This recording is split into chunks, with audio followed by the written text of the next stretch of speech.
On est Pirkei Avot, Perek He, Mishnah Yutet, 19e Mishnah. Kol mi sheyesh biyado shlosha dvarim halalu.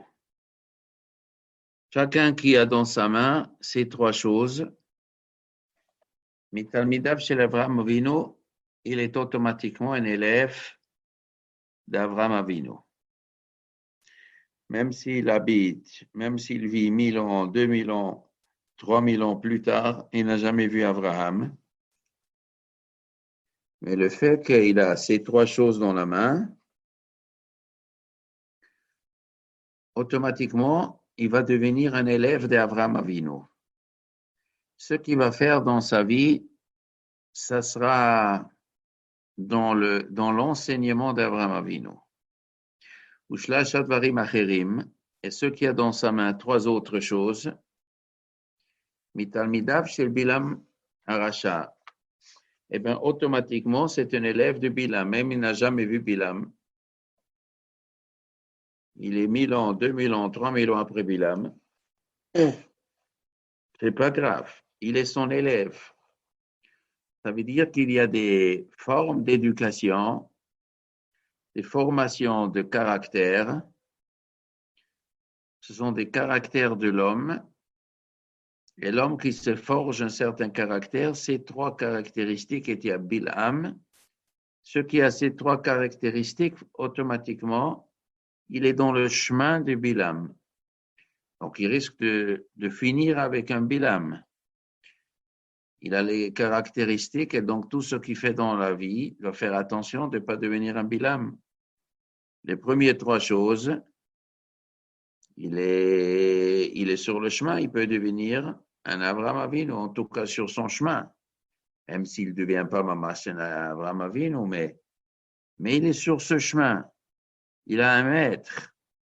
Les caractéristiques, ce sont des maîtres qui lui enseignent comment agir. En vérité, Bilam Aracha, c'était un Racha. Il a fait des grandes avérotes. Avraham Avinu, il était un tzaddik. Il a fait beaucoup de mitzvot. Il n'a pas fait des avérotes. Mais maintenant, la Mishnah vient nous enseigner que la différence essentielle de ces deux personnalités, ce sont trois caractéristiques. Il y a une Torah, il y a des mitzvot, il y a des averot. Normalement, on dit un élève d'Avraham Avinu, c'est un homme qui a accompli la Torah. Oui. Avraham Avinu, il a accompli la Torah. Ceux qui a accompli la Torah, c'est un élève d'Avraham. Bilam est un Racha. Donc, ceux qui fait des averot, c'est un élève de Bilam. Mais cette Mishnah, elle ne nous dit pas ça. Pas parce que c'est faux. Parce que la Mishnah ne parle pas à la fin du chemin. La Mishnah parle au début du chemin. Un homme, il commence. Il n'a pas encore fait des mitzvot, peut-être. Il n'a pas encore fait des averot, peut-être. On est avant. C'est la définition entre tzaddik et racha. Ce qui fait des mitzvot est tzaddik. Ce qui fait des averot, c'est un racha. Cette définition, elle est juste. Mais ce qui nous intéresse ici dans notre Mishnah, c'est de comprendre pourquoi un, il arrive à faire les mitzvot. Et pourquoi l'autre, il risque d'arriver de faire des averot. Et là, c'est pas la mitzvah. Avant, nous avons vu dans la Mishnayot, mitzvah goreret mitzvah. Avera goreret avera. Oui, c'est tout à ça, ça fait juste. On a vu les limoudat Torah, l'amena des mitzvot. Ce qui est mezalzel dans une petite avera, il va faire une grande avera. Tout ça, ça c'est juste. Mais maintenant, nous sommes avant, nous sommes encore plus tôt. Pourquoi un, il choisit des mitzvot, l'autre, il choisit des averot? Parce qu'il choisit. Ah, ça c'est la prira, un homme, il peut choisir. Mais la Mishnah nous dit quelque chose, qu'il y a certaines caractéristiques des tendances de l'âme, et grâce à ces tendances, ce sera pour lui facile à faire des mitzvot. Il pourrait s'inspirer de ces caractéristiques et normalement, ils vont pencher plutôt ses décisions, il prendra vers les mitzvot. Et les autres choses, ils risquent de le conduire vers des averot. Ça, c'est l'élève. On parle ici des élèves, un talmid. Un talmid, c'est au début, il va au cheder, il a un maître. Et le maître, il va maintenant le former pour lui donner un chemin. Alors, Abraham Avinu, il a vécu à 3000 ans, il a créé un chemin. Ce qui rentre dans ce chemin, il est son élève. Et après, au fur et à mesure, il va faire la Torah et les mitzvot. Et l'autre, il va faire des averot. Alors, quelles sont ces trois caractéristiques que le Tana, il considère comme si important la différence essentielle entre Abraham et Bilham? Aïn Tova, un œil qui est bon. Œil veut dire satisfaction. Tova, une bonne satisfaction. Un homme qui est satisfait ce qu'il a. Le bonheur, être heureux.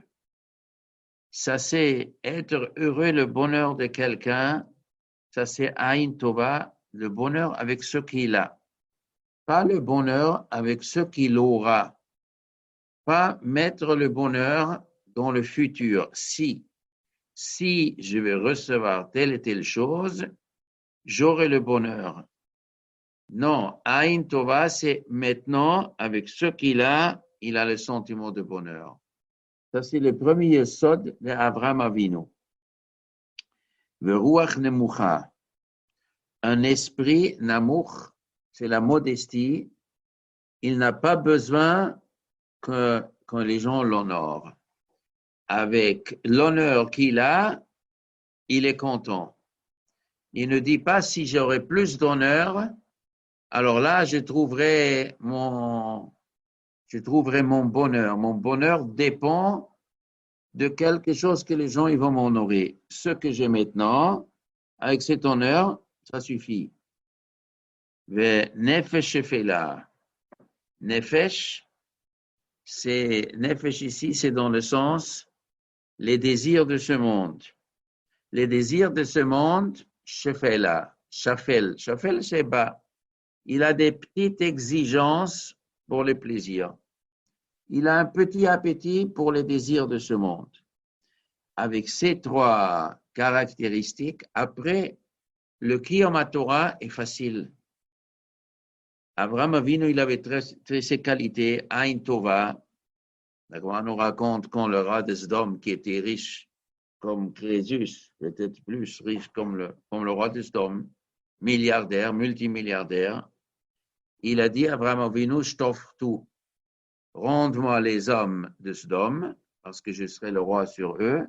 Je veux reconstruire ma ville, donc il me faut des hommes, mais je te donne tout mon argent. Abraham Avinu, dans une seconde, il aurait pu devenir l'homme le plus riche du planète. Eh bien, il a dit, merci beaucoup, je ne le prends pas. Bon, alors si vous ne prenez pas tout, vous prenez la moitié. Non. Bon, alors vous prenez un dixième. Non. Un centième. Non. Un millième. Non. Ça veut dire quoi, non? Rien. Je ne prends même pas des lacets des chaussures. Rien. Je ne veux pas ton argent. Ton argent c'est pas du bon argent. C'est quoi, c'est pas du bon argent? C'était gagné malhonnêtement. Quoi? Tout l'argent était malhonnêtement. La moitié, quoi. Tout était pas bien. Tout était vol. C'était vol. Donc, il y avait des mines d'or. Il y avait des mines de diamants. Seulement, ils ne voulaient pas partager avec les pauvres. Oui, c'était des gangsters. Mais pas tous étaient gangsters. Ils avaient des mines d'or, leur appartenaient. Mais le roi des Sodome ne l'a pas offert de bon cœur. Et si l'autre te donne quelque chose qu'il ne t'offre pas de bon cœur, mieux vous refuser.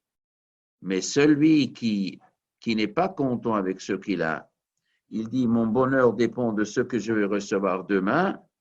Si Abraham Avinu, il avait un petit peu ce caractère, il aurait dit au roi des Sodome, bon, donne-moi la moitié, donne-moi 10% de ce que tu m'offres, donne-moi quelque chose. Abraham Avinu, niet, rien du tout, j'ai pas besoin. Tu l'offres pas de bon cœur, j'ai pas besoin de ce genre d'argent. Et ça ouvre la porte pour toute la vie, d'être honnête, tu n'as pas besoin de tourner la tête aux gens, de leur donner de l'argent. ça le protège de tellement beaucoup de Averot parce qu'on a Aïn Tova. Ruach Nemucha, Avraham Avinu, il avait Ruach Nemucha. Il était très modeste. Comme il est dit à Kadesh Baruch Hu, Anochi, Afar va Efer. Moi, je suis de la cendre. Ça veut dire, j'exige rien d'honneur. Moi, j'exige rien. Un homme qui n'exige aucun honneur, il a beaucoup de temps libre. Il peut utiliser toutes ses forces pour vraiment faire la Torah et les mitzvot. S'il n'a pas accès à Torah et mitzvot, c'est quand il habite dans un pays, il n'a jamais entendu ni de Dieu, mais il est né avec ce caractère qu'il est content, qu'il n'a pas besoin d'honneur. Ça lui donne aussi beaucoup de temps libre. Il n'a pas besoin de vices. Mais qu'est-ce qu'il va faire avec? S'il n'a pas Torah mitzvot, comment il va faire Torah mitzvot? Donc, la Mishnah, évidemment, quand elle dit il est un élève d'Abraham Avinu, ça veut dire il va aller loin dans la Torah mitzvot. C'est évidemment quand il connaît les Torah mitzvot, justement. Mais il a besoin des moyens pour qu'on le stoppe pas. Il ne faut pas que les mauvais midot lui mettent une embûche pour faire Torah mitzvot. Alors, le fait qu'il n'a pas besoin d'honneur, il n'a pas besoin de l'argent de l'autre, et ça lui dit rien. Alors, ça lui donne du temps, ça lui donne du calme, ça lui donne potentiellement la possibilité d'apprendre beaucoup de Torah, de faire beaucoup de mitzvot, Ma'asim Tovim. Il peut se développer comme Avraham Avinu. Et la troisième chose était Nefesh Shevela. Il n'a pas besoin, il n'est pas penché vers le désir de ce monde. Donc, il est sauvé de tous les gens qui courent derrière le désir, derrière le plaisir. Donc, il est sauvé de ça. Eh ben, il a une facilité de marcher sur le chemin d'Abraham Avinu.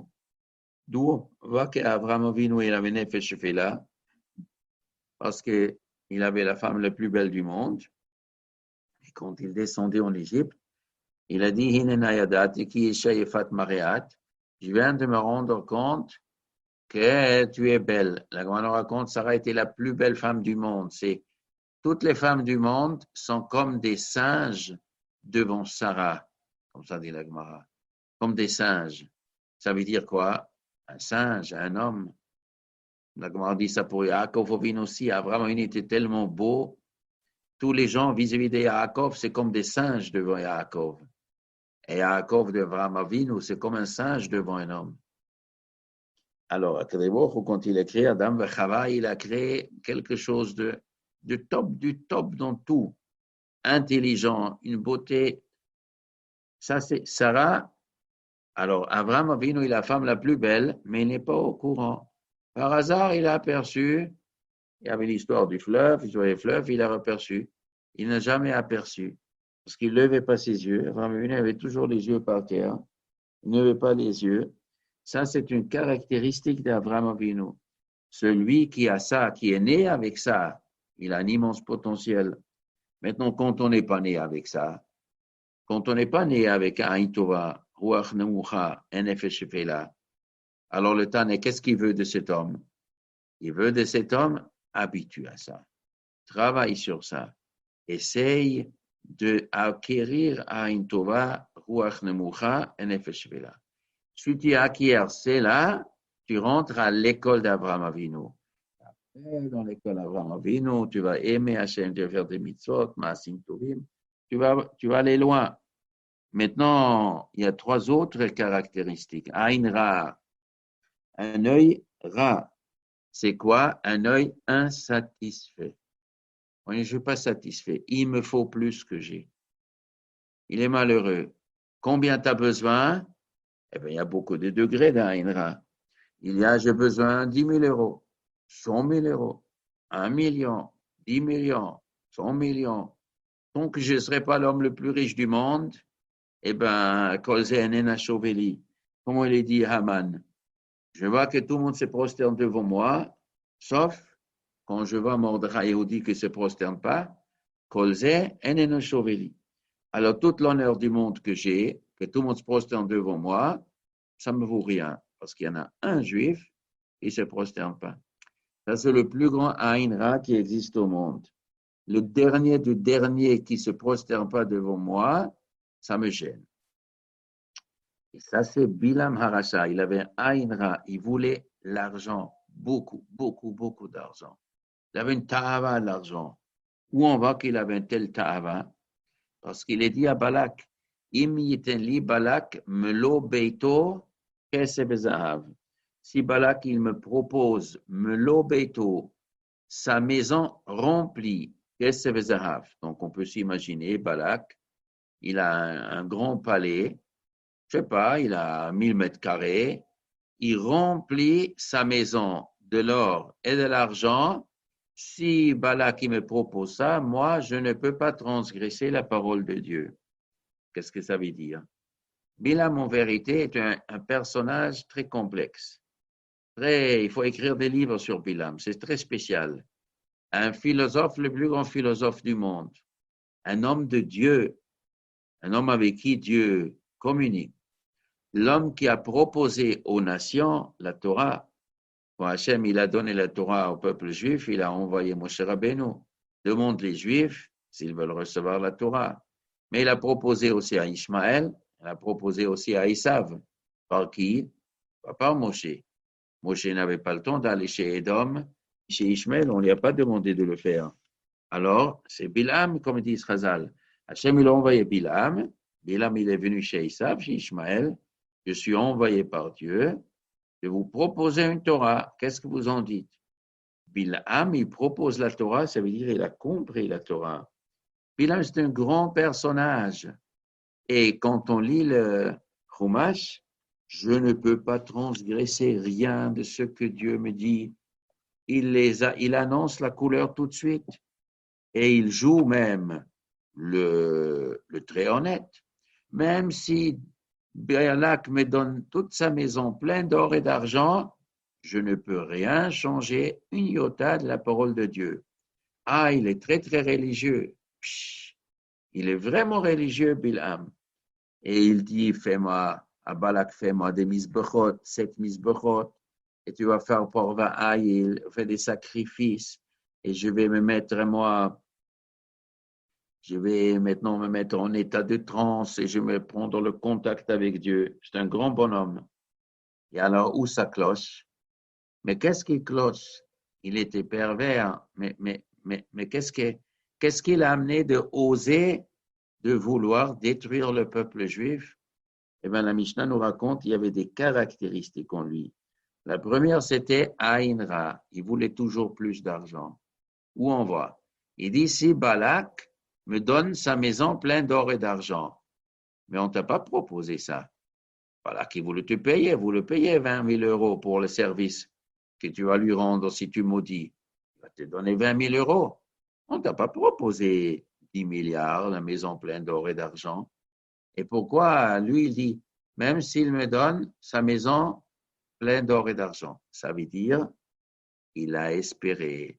C'est ça qu'on appelle le lapsus révélateur. Dans son cœur, il était au lit, il a rêvé, si Balak, toute cette richesse, j'aurais bien voulu l'avoir. Comme ça, toute sa vie, il rêvait d'être un milliardaire.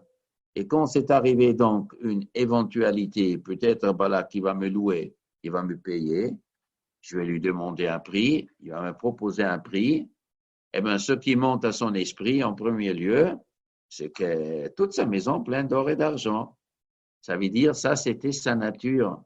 Eh bien, cette nature, un homme qui veut toujours avoir plus d'argent, ça, c'est Aïn Ra.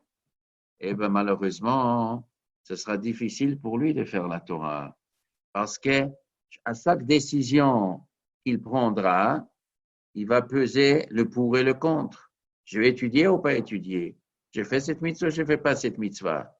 Attends, d'abord, il faut que je vois où je gagne plus d'argent. Ici, je gagne plus d'argent. Gagner d'argent, c'est la première des choses que j'ai besoin de faire. Donc, il va mesurer toi au mitzvot selon s'il va arriver à la conclusion qu'il sera millionnaire ou milliardaire. Et ça, c'est très difficile après de faire la Torah. Donc, c'est ceux qui ont cette midada Aïn-Ra, il rentre dans le chemin de Bilam, même s'il n'a pas fait d'Avera. Et peut-être il ne fera pas d'Avera, mais il est un élève, il est à l'école de Bilam. Donc, ceux qui sont à l'école de Bilam, il pourra finir à Bilam, ou un demi-Bilam, ou un dixième du Bilam. Il est en danger. Le Ruach Geboha. Ruach Geboha, c'est orgueil. C'est un crâneur, un mégalomane. Quand il a dit devant Balak, Mnoum Shomea Imrekel, Veodea Ta'at Elion, parle l'homme qui a des visions célestes. Il parle, je connais l'Esprit suprême, Dieu, je connais Dieu, je sais tout ce que se passe. Pourquoi ces discours? À qui tu parles? Qui a besoin d'écouter ces discours? On t'a demandé une chose, de maudire les Juifs. Ah, tu veux que je maudisse les Juifs? D'abord, il faut que je vous dise qui je suis. Ah ben, moi, je suis le plus grand garant du monde. Je connais l'esprit supérieur. Avec qu'est-ce que tu penses? Avec qui tu as affaire? Voilà, c'est un mégalo. Et quand un homme il est mégalo, il se prend pour le plus intelligent. Il se prend plus intelligent que tout le monde. Là, malheureusement, c'est facile après de passer à côté de la plaque, de faire la Torah. Mais Nefesh Rechava, il avait une âme large. Âme large, ça veut dire un grand appétit. Un appétit des plaisirs de ce monde. Il était insatisfait, il n'arrivait pas à assouvir ses désirs pervers. D'où on le voit, parce que la dernière chose qu'il proposait à quoi? À Balak de faire encore un coup mortel, il voulait donner un coup mortel aux Juifs. Il a dit, tu vas louer le fils de Moab, de Midian, on va faire trébucher les Juifs dans l'immoralité. C'est un homme profondément immoral qui ne se gêne pas de prendre le peuple de Dieu, le peuple qui savait que Dieu leur a donné la Torah, il leur a interdit de faire l'immoralité, eh bien, on va aller contre Dieu. Cet homme-là qui était enorgueillissé que je ne peux pas dire un mot contre Dieu, il va maintenant avec toute sa ligne contre Dieu. Il sait que c'est ça que Dieu ne veut pas, donc je vais détruire. Il veut détruire le peuple avec l'immoralité. Et lui, personnellement, comme on avait déjà vu, il avait épousé son ânesse, donc c'est le plus grand pervers qui existe. Et c'est ça qui s'est caché derrière cette personnalité. Donc, un homme qui a des grands désirs, insatisfait de ce monde, malheureusement, il est à l'école de Bilam. Donc, il doit faire très attention. Alors, le Gemara demande ma ben talmidav shel Avraham Avinu, talmidav shel Bina Marasha. Quelle est la différence entre les deux élèves, ses élèves et ses élèves? Alors, talmidav shel Avraham Avinu, ochalim bo'olam hazeh. Les élèves d'Avraham Avinu, ochalim. Ochalim, c'est-à-dire profiter. Ils vont le kiffer. Ochalim bo'olam hazeh, ils vont kiffer ce monde. Ils vont se sentir bien dans ce monde. Ils seront heureux dans ce monde. Pourquoi? Parce qu'il ne leur manque pas. Quand un homme, il ne manque pas, il n'a pas le sentiment qu'il lui manque, il est satisfait. Quand on a faim, on ne se sent pas bien. Quand on est rassasié, on se sent bien. Maintenant, qu'est-ce qu'on appelle rassasié? Est-ce que c'est objectif ou c'est subjectif? Il y a une objectivité, il y a une subjectivité. Il y a écrit dans la Gemara qu'il y avait des Kohanim qui mangeaient lechem apanim tant que Shimon HaTzadik était vivant. Lechem apanim avait une bracha. Et quand on mange un tout petit peu, on était rassasié. Est-ce que c'est physiquement on était rassasié ou c'est un sentiment subjectif? Il était heureux, il n'avait pas besoin plus. Alors, Ochalim ba'olam hazeh, ils ont un bon olam hazeh. Venochalim ba'olam haba. Et ils auront aussi l'héritage de notre futur parce que ça leur sera facile à faire des mitzvot. Les élèves d'Avraham Avinu, ils vont faire beaucoup de Torah aux mitzvot. Donc, ils auront olam haba. Ils ont un grand profit olam haba. Même dans ce monde-là, ils seront aussi heureux. Comme le texte il dit, l'anchil ohavayesh, votzrotem amale. Aval talmidav shel Bilam Rasha, mais les élèves de Bilam le Rasha, yorshim gehinom, ils héritent l'enfer, veordim liber shachat, et vont descendre dans le puits de l'abîme.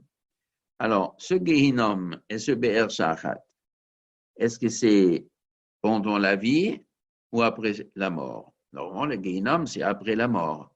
Be'er shachat, c'est après la mort. Et pourquoi il y a deux expressions? Ginom, Bershachat, ce sont deux noms des différentes purgatoires dans l'autre monde, des souffrances, peut-être. Mais c'est possible aussi que le Yorshim Gehinam fait aussi allusion dans ce monde, parce qu'en principe, ça devrait être plutôt parallèle avec Abraham. On a dit les élèves d'Abraham Avinu, Ochalim, Bolamazé, Ochalim, Bolamaba. Ils mangent dans ce monde, ils kiffent dans ce monde et dans l'autre monde. Donc, le Chora, si on va dire un parallélisme, Yorshim Gehinam, ils héritent l'enfer. Ça veut dire dans ce monde aussi. Ils ressentent ce monde comme un enfer. Pourquoi ils ressentent ce monde comme un enfer? Parce qu'ils ne sont pas satisfaits. Parce que quand un homme il a faim, il ne peut pas manger. Quand un homme il a besoin beaucoup plus d'argent qu'il a, eh bien, il est triste, il ne se sent pas bien. Ce sont des souffrances.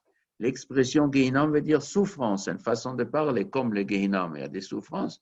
Dans ce monde-là, il vit un vie de Gehinam dans ce monde. Il n'a pas le kavod qu'il a besoin. Il ne peut pas crâner comme il veut. Les gens ne le reconnaissent pas. Alors, ça lui fait souffrir. Et après, dans l'autre monde aussi, là. Ou c'est possible que cette Mishnah n'est pas parallèle à Avram et Bilam. Mais mettre Ginom, Bershachat, tout ça, c'est après la vie. C'est possible qu'il y en a certains élèves de Bilam que dans ce monde-là, ils kiffent, oui, mais ils l'auront dans l'autre monde en principe. Je n'ai marre car le texte dit Va'ata Elokim, et toi Dieu, Toridem le Bershachat, fais-les descendre dans le Bershachat, Anshe Damim, des gens criminels, au Mirma, de ruse, Lo Yechetsemehem, ils ne vont pas arriver à la moitié de leur vie, Vani Eftachbach, moi je te fais confiance. Alors, ça c'est David Emeler dans Tehilim. À qui il parle? À quel sujet il parle? Il parle des hommes qui étaient en face de lui. Bon, Bofen Klali, il peut parler de tout le Rachaïm du monde. Mais il était mitkaven plus exactement à quelques personnes qui étaient devant lui. La Gemara raconte, c'était Achitophel, Doeg et Adomi, qui étaient des grandes personnalités. Ce n'est pas des simples personnalités. C'est des personnalités qui étaient justement des élèves de Bilam Aracha.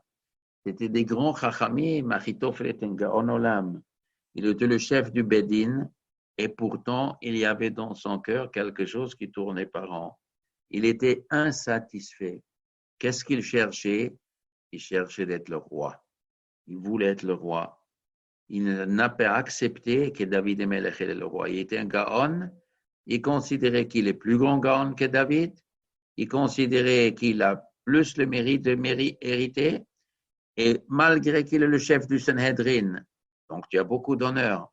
Oui, mais je n'ai pas l'honneur de David. Je veux plus que ça. Il me revient une place plus grande. Et David Emelech, c'est un gangster. Il m'a pris ma place. En plus, Achitophel était l'arrière-grand-père de Bathsheba. Et David Emelech, il a fait l'histoire de Bathsheba. De ça est né Shlomo HaMelech. Et Achitophel, il voulait, en vérité, si c'est sa petite fille Bathsheba, donc Shlomo HaMelech, c'est sa arrière-petite-fille. Mais il voulait autrement le Malchut, pas comme David. Et il a fait des pièges à David. Il voulait qu'il meure. Il s'est mis ensemble avec Avshalom.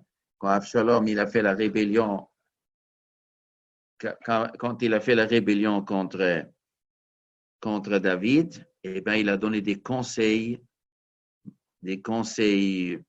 terribles, des conseils diaboliques à Avshalom, comment agir jusqu'à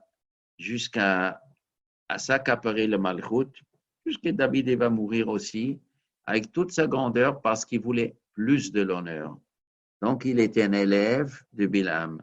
Et sur Achitophel, sur Doeg Adomi aussi, c'est celui-là qui a rapiné David, qui a raconté Shaoul, que David a reçu l'épée chez le Kohen Gadol. Donc, le Kohen Gadol aussi, il est dans le même coup avec David pour lui choper la royauté. Et Doeg Adomi savait que c'est faux. David Amelech n'a pas voulu la royauté. Et lui, il voulait aussi la royauté d'Oeg. Donc, ces grands personnages sont des élèves de Bilham. Ça veut dire qu'ils n'auraient été pas obligés de finir comme Bilham. En vérité, c'était des gens qui étaient au sectorat au mitzvot, mais leur caractère qu'ils ont hérité de Bilham, leur caractère qu'ils ont forgé comme Bilham, les a amenés à la fin de tout remettre en question. Et la Malchut, il a lutté contre la royauté de David. C'est une rébellion, pas que contre David, contre Hachem, contre le destin de la royauté. Hachem, il a fait un destin que David, il sera le roi, et la Mashiach, il va sortir de David, et c'est comme ça finira le monde, avec le chemin de David et Melech. Achitophel, il voulait lui, donc il a toute sa chokhma et tous ses mitzvot, il a mis au contre d'Hachem. C'est pour ça Achitophel n'a pas de chelek l'olam haba. Et la Mishnah, quand la Mishnah dit dans Sanhedrin, Kol Israël, yesh lem chelek l'olam haba. Ve'elu, she'en lem chelek l'olam haba. Voici ceux qui n'ont pas de chelek l'olam haba. Alors on parle là-bas des rois, des grands Chachamim Achav, Yerovam, Menaché, Yarba, et 4 personnes qui ne sont pas des rois. Doeg Adomi, Achitophel, mais en vérité, c'est pas que ces personnes n'ont pas d'Olam Haba. Il y a encore d'autres personnes qui n'ont pas de Chelek Olam Haba. Mais la Mishnah ne parle pas des simples qui n'ont pas d'Olam Haba. Elle parle des grandes personnalités. Elle parle justement de ces Achitophel de qui David il parle. Et ça, c'est la grande question que les gens ils se cassent la tête. Achitophel, un grand chacham, avec beaucoup de mitzvot, il perd son Olam Haba, oui, parce qu'il veut faire tuer David. Il veut faire un autre chemin, pas le chemin qu'Hachem il a voulu. Et comment il est arrivé à ça? Ça, c'est une question. Le Tane, il s'est dit, mais comment Achitophel est arrivé à cette bassesse? Et voilà, le Tane nous dit, parce qu'il était dans une école spéciale, l'école de Bilham. Il avait quoi? Il avait Ain Ra, il avait Ruach Geboha, il avait Nefesh Rechava. Il cherchait plus de l'honneur, il était insatisfait. Pour cette insatisfaction, il voulait faire sauter tout. Il était contre Hachem, il a tout perdu. Donc, il faut faire très attention, c'est ça qu'il est tanné, il dit. Faire très attention, ce sont 3 caractéristiques et malheureusement, il peut faire perdre un homme tout. Yehuda ben Teima Omer, Eve Az Kanemer, sois fort, Az. Az, en vérité, ne veut pas dire fort. Fort, c'est Gibor. Après, il dit Gibor, Kari. Az, c'est insolent. Az, c'est dur dans le sens, on ne se laisse pas dérouter de sa décision et on est contre des gens. Et que si tous les gens ils font un chemin, on a une insolence, une chutzpah d'aller un autre chemin. Mais cette azout, il n'est pas toujours bien. Tout de suite, il va ajouter un mot dont la Mishnah nous dit Az, soit dur, soit insolent, comme un panthère. Un panthère n'est pas très fort et il attaque des animaux plus forts que lui. Il ose.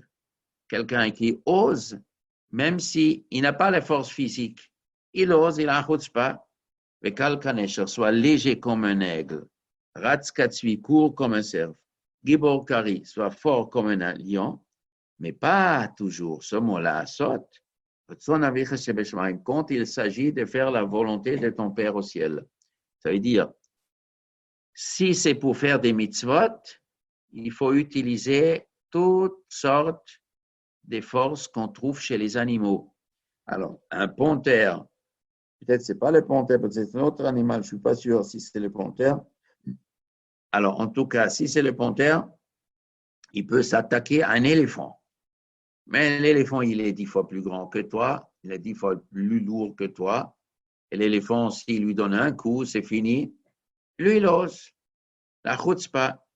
Des fois, la sotte, il faut devoir une chutzpah de kedusha. Pour la volonté d'Hachem, il y a des situations où l'homme, il ne doit pas considérer les gens en face de lui, le monde entier. J'ai raison et je vais aller et je vais faire la volonté d'Hachem. Ça doit exister.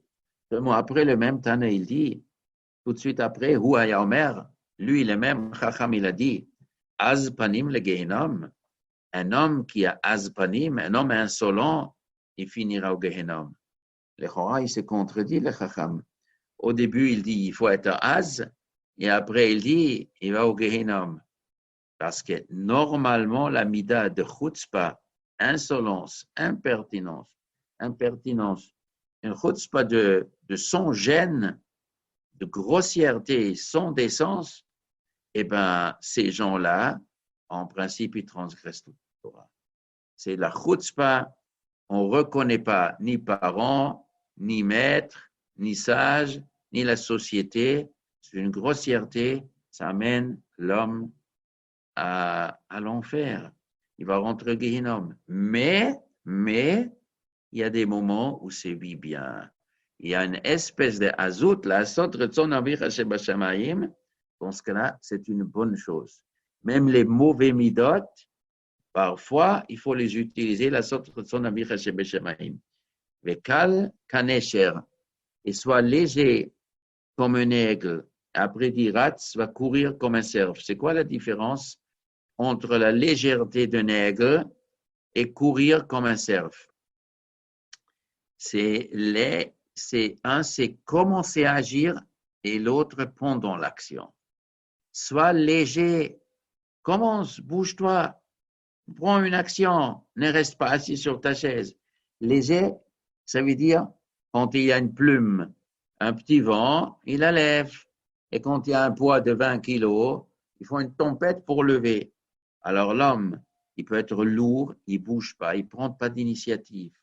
Sur ça, le Chacham, il dit, sois léger, prends une initiative de faire des mitzvot, va étudier, va faire des mitzvot, va faire des maasim tovim. Pour tout ce qu'on a besoin dans la vie, tu as besoin des chaussures, va acheter les chaussures. Tu as besoin d'un costume, bouge-toi. Ce que tu as besoin, sois léger, ne sois pas lourd. Alors, cale, commence, prends une initiative. Ça, c'est cale comme un aigle. Après, Ratz-Katzvi, c'est quand tu commences à faire quelque chose, on peut faire la chose avec lourdeur, lentement. On peut faire les choses avec zrizout, en cours. Le Tani te dit, Ratz, pour faire des mitzvot, cours, ne fais pas lentement. D'abord, lève-toi facilement, et après, cours comme un cerf qui court vers faire un mitzvah. Et Gibor, sois fort, Kari, comme un lion. Alors, c'est le lion, c'est le plus fort. Avec un lion, on ne joue pas. Alors, le lion, il est fort. Alors, tu dois être fort.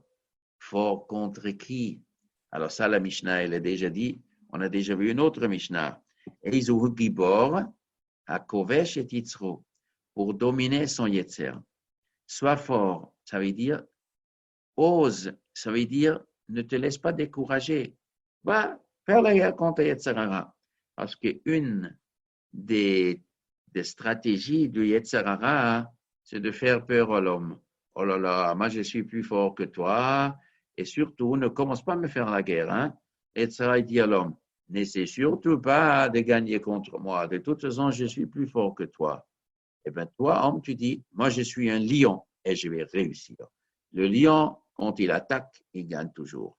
Alors moi, je vais attaquer et je vais gagner. Toi, Yetzerara, n'essaie surtout pas de me faire impressionner. Je vais gagner la guerre contre toi. Je t'attaque et je te mange et je te tue et je t'avale. Il ne faut pas avoir peur du Yetzerara. Ça, c'est Gibor Kari, sois fort comme un lion, la sotre de son avicha shebeshamayim, quand il s'agit de faire la volonté de ton Père au ciel. Ou Hayomer, et c'est même Tana, qui c'est ce Tana? C'est toujours Yehuda ben Teima. Alors, qu'est-ce qu'il disait? Azpanim la Gehinom, ce qui apprend la qualité ou le défaut, les caractéristiques de l'insolence, insolent, non-soumission, on ne se soumet pas, rebelle, chatsouf, on balance tout, on rejette tout ordre et toute hiérarchie, eh bien, le Gehinnom, ça finit dans le Gehinnom, parce qu'on va mépriser la Torah, les Rabbanim, le Moussar, le bon comportement, les Midot Tovot, avec une chutzpah, avec une légèreté, on va marcher sur les bonnes coutumes, sur le derech eretz qui s'installe dans le monde, et les gens respectent, lui, il ne respecte pas l'ordre, il va finir avec le Guénom. Ou Boshet Panim, ce qui a de la décence, du respect, il est respectueux des gens, à plus forte raison des sages, des personnes âgées et des lois établies, des bons comportements. Il respecte les choses de valeur, le Gan Eden. C'est par ce chemin-là que l'homme arrive au Gan Eden. Maintenant, il termine avec une fila, ce Chacham. Yiratson mifanech Hashem Elokeinu, que ce sera ta volonté, notre Dieu, que tu construis ta ville, bientôt en nos temps.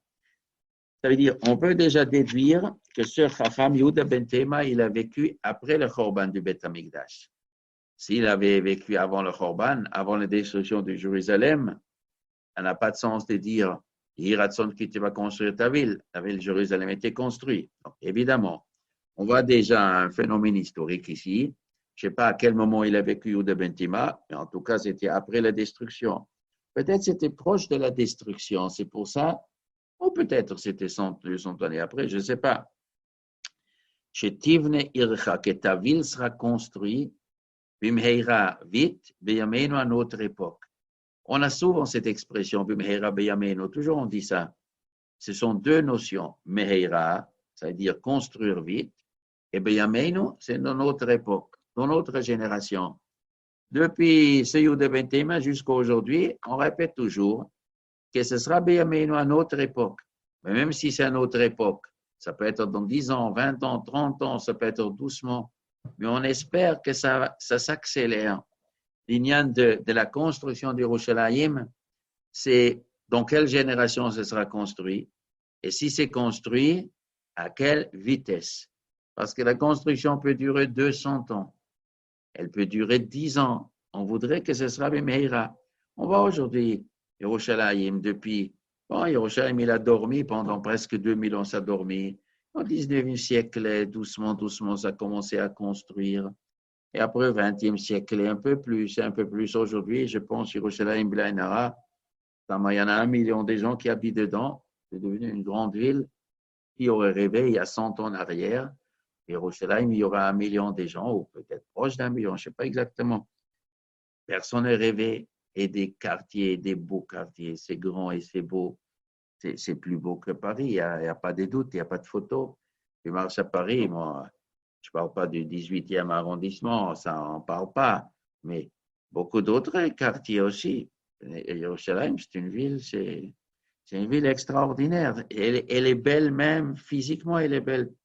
C'est un phénomène. Il y avait un maire à Yerushalayim, il s'appelait Teddy Kollek. Je ne sais pas s'il faisait mamash partie des 36 tzadikim, je ne suis pas 100% sûr. Mais lui, il était makpid qu'on fait une ville qui est belle. Moi, je veux une ville qui est belle. Akadosh Baruch Hu lui a mis dans la tête comme ça. Phénoménal. Lev melachim vesarim beyad Hashem, le kol sheyachbot yatenu.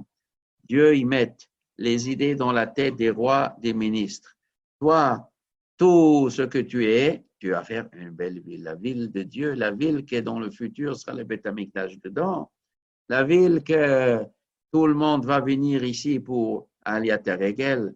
Tu vas faire une belle ville. Hachem lui a mis cette idée dans la tête et ça marche. C'est extraordinaire. Et bien, Yehuda ben Tema, il a prié ça. Chez Tivne, Ircha b'meira b'meinu, que ta ville sera construite. Vite, qu'elle ne traîne pas trop la construction. Bien, même que ce sera à notre époque. Et donne-nous notre part dans ta Torah. Qu'est-ce que ça veut dire? Notre part, c'est-à-dire un homme, il a une part dans la Torah d'Hachem. Une part, ça veut dire Dieu, il attend de chaque homme un certain degré de connaissance de Torah, d'application de la Torah. Ça, c'est ta part. Telle et telle mitzvah, spécialement, ça t'appartient. Vas-y, dégourdis-toi, cours derrière cette mitzvah. Il faut faire tous les 613 mitzvot, évidemment. Mais il y a une part spéciale. Il y a des mesertot qui sont plus, ça correspond plus à la personnalité de M. X, de M. Y. Il y a des mitzvot qui sont encore sa condition de vie, son intelligence, ses copains, son intérêt sont plus. Fiche Shoresh Neshama, d'après la racine de sa Neshama, chaque homme, il a une partie dans la Torah d'Hachem. C'est la Torah d'Hachem. Pourquoi on dit Torah Techa, ta Torah? Mais et pourquoi? Parce qu'il y a un autre Torah. Il n'y a pas une Torah d'Hachem. Il y a une Torah des humains. Les humains, ils sont mechadeshim quelque chose. On est mechadesh. Mais il faut que toi, tu seras mechadesh. Ça correspond à la Torah d'Hachem. Il faut que tu ne fais pas des Torahs fabriquées qui n'ont rien avec le bon Dieu. Il va dire, ça, c'est pour lui, c'est cette Torah, mais ce n'est pas la mienne. Ça c'est la tienne. Ça, ce n'est pas la mienne. Eh bien, on ne voudrait pas se tromper dans la Torah. Donne-nous notre part dans la Torah, mais que ce sera vraiment dans ta Torah, la Torah qu'Hachem il a dit. On ne se trompe pas dans la Torah. Et pourquoi il finit comme ça? Ça veut dire c'est avec les 4 madrigotes qu'il a dit avant, le Azkanemer, Kalkane, Sheratz, Katzvi, Yibokari, de faire la volonté de ton Père au ciel. Il répète, la volonté de ton Père au ciel est Torah Techa ta Torah. Ça veut dire tous ces midot qu'on utilise, courir, parce que l'homme il peut courir, il court, toute la vie il court. Et il croit qu'il fait des grandes choses. Il y a beaucoup de gens comme ça. Ils courent et ils pensent que je suis Zarise et je fais. Et à la fin, qu'est-ce que tu as fait dans ta vie? Je fais ça, je fais ça.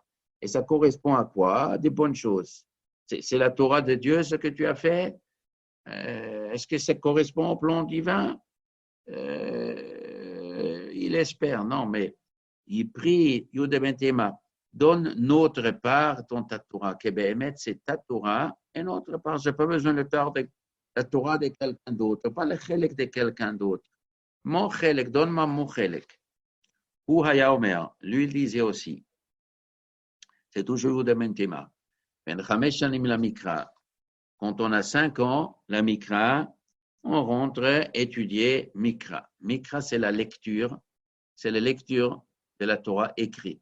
La Torah écrite, elle est composée par le Chumash, bien sûr, et tout le Tanakh, Yoshua, Shoftim, Shmuel, Malachim, tous les prophètes, et après les Ketuvim, Ruth, Megillat Esther, Kohelet, etc. Ça, c'est Mikra, ça, c'est écrit Beruach HaKodesh. Ce qui est écrit Beruach HaKodesh, et chaque mot est compté, et chaque lettre est comptée. Donc, à 5 ans, on se met à étudier. Et n'est-ce la Mishnah, quand on arrive à 10 ans, on fait la Mishnah. Alors, la Mishnah, ça, c'est déjà la Torah orale. La pirouge de la Torah écrite. Donc, de 5 ans à 10 ans, on connaîtra tout le Tanakh. À 10 ans, on fait les Mishnayot. Ça, c'est la Torah orale. La Torah orale, c'est le commentaire de la Torah écrite. C'est vrai qu'à une autre époque, les Achronim, ils ont changé un petit peu. Je ne sais pas à quel moment ça a changé, peut-être à l'époque de la Gemara aussi, je ne sais pas. On a fait un peu plus, les Mishnayot un peu plus vite que 10 ans. Pourquoi? Parce qu'il y avait des forces dans le monde qui essayaient de dire que la Torah écrite elle est plus importante que la Torah orale. Et en que Torah orale, Torah écrite, laisse la Torah orale, elle n'est pas importante. Alors, ils ont dit non, commence la Torah orale un peu plus tôt, tout de suite. On commence le Chumash, tout de suite avec Rashi Behemet. On ajoute lui la Torah orale pour apprendre que la Torah orale fait partie. Il n'y a pas de Torah écrite sans Torah orale. Mais le Tana, il parle ici en théorie quand il n'y a pas ces risques. Benessa la Mishnah. À 10 ans, on se met les Mishnayot. Donc, les Mishnayot, ce n'est pas seulement ce que nous appelons Mishnayot.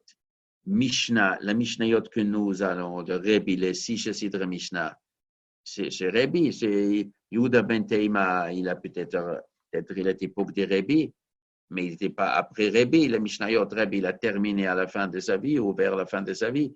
Lui, c'est un enseignement qu'il a reçu de ses maîtres même plus tôt. Évidemment, Mishnah dans la Gemara. Le mot Mishnah ne veut pas dire seulement la Mishnah de Rebbe.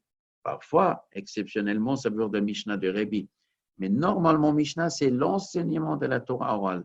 Ça inclut tous les Sfarim avant Rebbe, les Tosefta et Sifra et Sifri, Rabbi Ishmael, Rabbi Akiva, tous les Drashot Chazal, toute la Torah orale qui était transmise et qui était écrite dans le livre ou qui était transmise oralement, tout ça on appelle Mishnah. La Mishnah, c'est l'enseignement oral que Moshe Rabbeinu il a donné.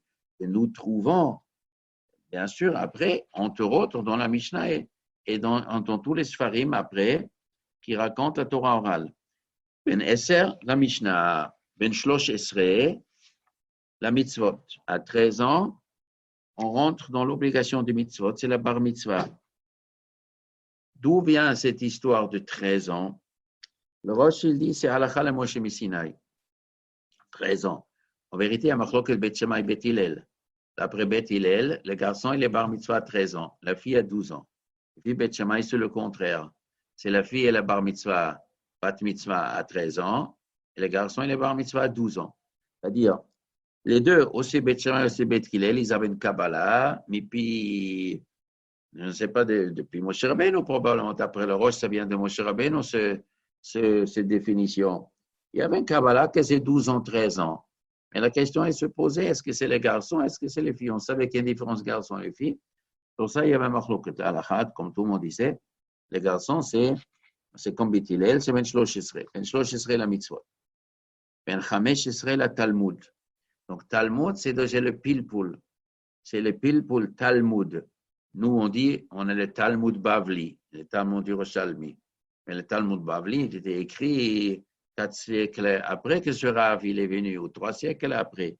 Mais lui aussi parle de Talmud. Le mot Talmud n'est pas d'ailleurs que ce que nous appelons le Talmud Bavli. Le Talmud Bavli, c'est le concentré du Talmud, des discussions talmudiques, les discussions que tous les Tanaïm, les Tanaïm de leur époque, ils faisaient aussi les Talmud. Justement, les discussions, l'expression de la Gemara, que Rabbi Yochanan ben Zakkai, il connaissait Havayot d'Abaye et Rava. Les questions, Abaye demande un kushia, Rava il répond, Rava pose un kushia, Abaye répond. Les discussions Abaye et Rava, Rabbi Yochanan ben Zakkai, il le connaissait. C'est pas qu'il le connaissait au nom d'Abaye et Rava, il connaissait dans sa tête, lui-même il a fait le même pile-poule. Abaye et Rava, 3 siècles, ils vont après faire un pile-poule. Rabbi Yochanan ben Zakkai aussi faisait ce pile-poule. Le Talmud, la discussion qu'il y a entre les Tanaïm, il pose la question, il répond, il varère les choses. Ça, c'est à partir de 15 ans, Talmud. Ben Shmona Israël, la Choupa. À 18 ans, on se marie. Alors, quel est le sens de ces dates? Quand on te dit Ben Chamesh, est-ce que ça veut dire 5 ans, pas plus tôt, ou il veut dire pas plus tard? En principe, c'est les deux choses. Pas plus tôt, pas besoin de faire étudier à part moins que 5 ans. Si quelqu'un il veut, mais il n'y a pas d'obligation moins que 5 ans. Laissez les enfants jouer, il faut un peu jouer aussi. Pas besoin de faire avant 5 ans normalement. Mais dommage de faire plus tard que 5 ans. Si on peut commencer à 5 ans, c'est mieux qu'à 6 ans. Parce que plus vite qu'on commence, mieux les séchelles ils se développent. Donc, c'est une date plus ou moins, c'est mieux de ne pas le rater. Et on n'a pas besoin de faire avant. Peut-être c'est mieux de ne pas faire avant. Et bien, sur la Mishnah aussi. Ça veut dire, s'il n'y a pas de besoin de faire la Mishnah avant, remplis-toi d'abord avec toute la Torah écrite. Après Bénézet Talmud, là, la Charifout, il arrive. Mais c'est dommage de rater les moments, pas faire plus tard.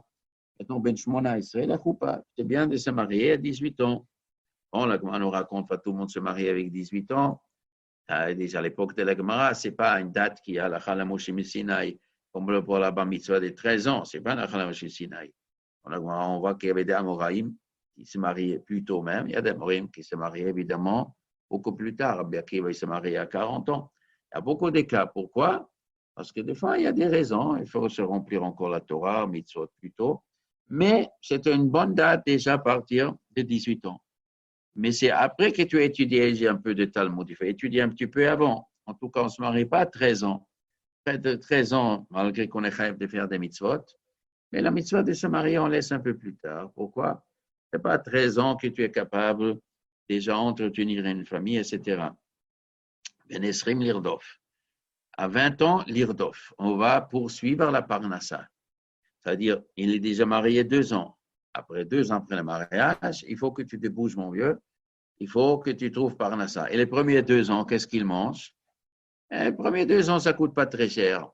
Ouais, souvent, on vit encore chez les parents. On n'a pas encore une grande famille. On n'a pas besoin de grandes choses au début du mariage. Donc, continue à étudier. Tu es rentré à Talmud à 15 ans, étudie jusqu'à 20 ans. Reste un peu au collège. C'est pas grave. La famille est petite. Mais après, à un moment, la famille grandit. Ben, il faut trouver Parnassa. Eh bien, l'Irdof. L'Irdof, c'est poursuivre pour dire il faut se bouger pour la Parnassa. Et ce n'est pas une avéra, un ishtadlut. Ishtadlut, c'est une mitzvah. Une mitzvah, il faut s'investir dans la Parnassa. C'est pas une honte, c'est pas un péché, c'est pas Bitul Torah. On a le droit de s'investir. Rachid Domser Barachot, il faut travailler. Maintenant, il y a des gens qui ont le sroud de pouvoir étudier toute leur vie, aux 10 ans, 20 ans. Mais il y a des gens comme ça. Dieu leur donne un sroud spécial. Ils peuvent étudier 10 années au collège, 5 années, 15 années, 20 années au collège. Ashrei Lahem. Mais l'homme normal, le juif normal, il a étudié 5 années à la yeshiva. Il a étudié 15 années depuis le cheder de 5 ans jusqu'à 20 ans. Il a étudié pendant 15 années. Après toute la vie, on est converti à Torah. Mais il faut avoir la parnassa, normalement. Il parle d'un juif, à la majorité des juifs, qui ont besoin de parnassa. Et pour la parnassa, l'irdof, tu vas courir derrière la parnassa. Ben esrem l'irdof. Ben shloshim la koach. Quand tu as 30 ans, la koach. Là, la vraie force de l'homme, on arrive à 30 ans. Ben arbaim la bina. À 40 ans, on commence à être un mevin. L'intelligence commence plus à mûrir.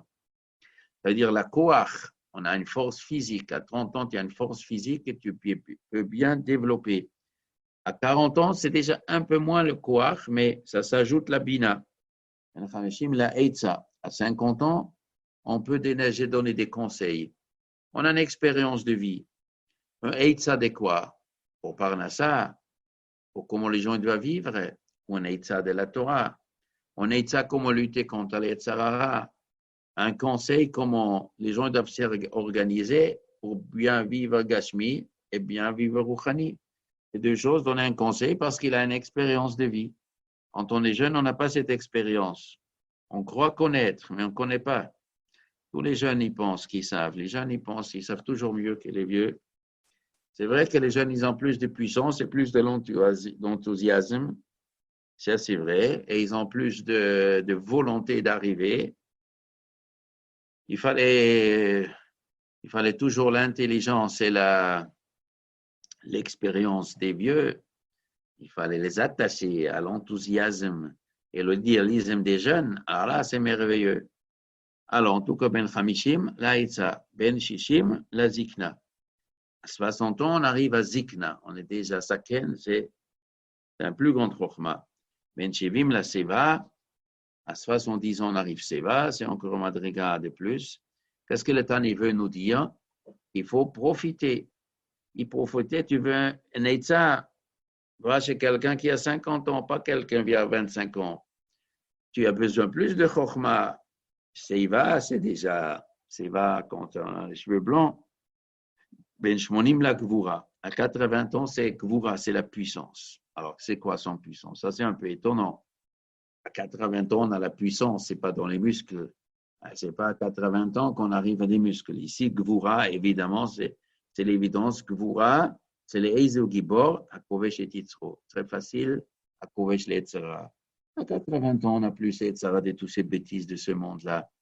Et donc, comme on est débarrassé de Yetzirah qui tourne la tête, alors donc, eh ben, il faut s'inspirer d'eux. Il faut écouter ce qu'ils disent. Quand eux, ils disent, Yetzirah, il ne faut pas courir derrière. Il ne faut pas courir derrière. Ils savent que c'est nul. Un jeune qui dit, il ne faut pas courir derrière Yetzirah. Oui, mais vous savez bien que Yetzirah, ça satisfait l'homme. Mais à 80 ans, on a bien compris que tout est nul et non avenu. Celui qui a 80 ans, pour lui, c'est fait. Mais qu'est-ce que c'est comme bêtise que les gens ils se perdent avec la nourriture et les autres bêtises de ce monde. Mais qu'est-ce qui s'embête? À 80 ans, c'est Gvura. Là, c'est facile. Les Kovesh et Titzro, il n'y a pas de problème. Donc, eux, ils peuvent te dire qu'est-ce que c'est nul, etc. Et ici, la Shuach. Ici, il y a deux traductions. Un, c'est la Shuach, les deux lectures, ou la Shuach. C'est incliné ou la souach, parler. Après le chat, parler, il faut parler des divrei Torah. On peut encore parler à 90 ans. Il faut encore utiliser tout ce qu'on peut de parler Torah. Mais le pshat pachout, la chouach, on s'incline. Le corps devient un petit peu incliné. Qu'est-ce que le Tani veut nous dire? Il faut que l'homme il prépare sa valise. Donc, c'est Hachem, il a fait comme ça que le corps, avec le temps, il s'incline pour qu'il prépare, pour qu'il sache qu'il ne vivra pas éternel. Ce qui est incliné déjà, il le ressent 24 heures sur 24 heures que ces jours, ces années ne sont pas comme autrefois. Donc, il mettra toute la force dedans pour faire tchouva, mitzvot ma'asim tovim, tout ce qui lui reste. Donc, c'est des annonces. Hachem lui annonce le prochain départ, que le fait que son corps il est incliné. Ben Mea, quand il en a 100 ans, qu'il ou met va avoir au batel min haolam. C'est presque, on joue plus aucun rôle dans ce monde. Donc, l'État veut nous dire, avant que vous êtes 100 ans, alors essayez encore de rattraper le maximum avant que vous arriviez à 100 ans. Mais normalement, on va, il y a des gens qui ont 100 ans, ils ne sont pas du tout maîtres au batel min haolam. Rabbi Akiva, il a vécu 120 ans. Et jusqu'au dernier jour de sa vie, il avait toute sa tête, il guidait les Juifs. Et il enseignait. Avant de mourir, il était dans la prison et Rabbi Shimon est venu étudier, d'autres ils sont venus étudier. Rabbi Yochanan ben Zakkai, il a vécu 120 ans. Moshe Rabbeinu, il a vécu 120 ans. Il a vécu 120 ans. Et tous les 4 personnes, ils étaient encore avec toute la tête jusqu'à la fin. Donc la Mishnah ne veut pas nous dire forcément à 100 ans, c'est Avaro Batel Min Olam. Il y a des exceptions, mais globalement, c'est quand même comme ça. Et l'État nous le dit, tu as intérêt de faire le maximum avant que tu arrives à l'âge de 100 ans. À demain, Bezrat Hashem.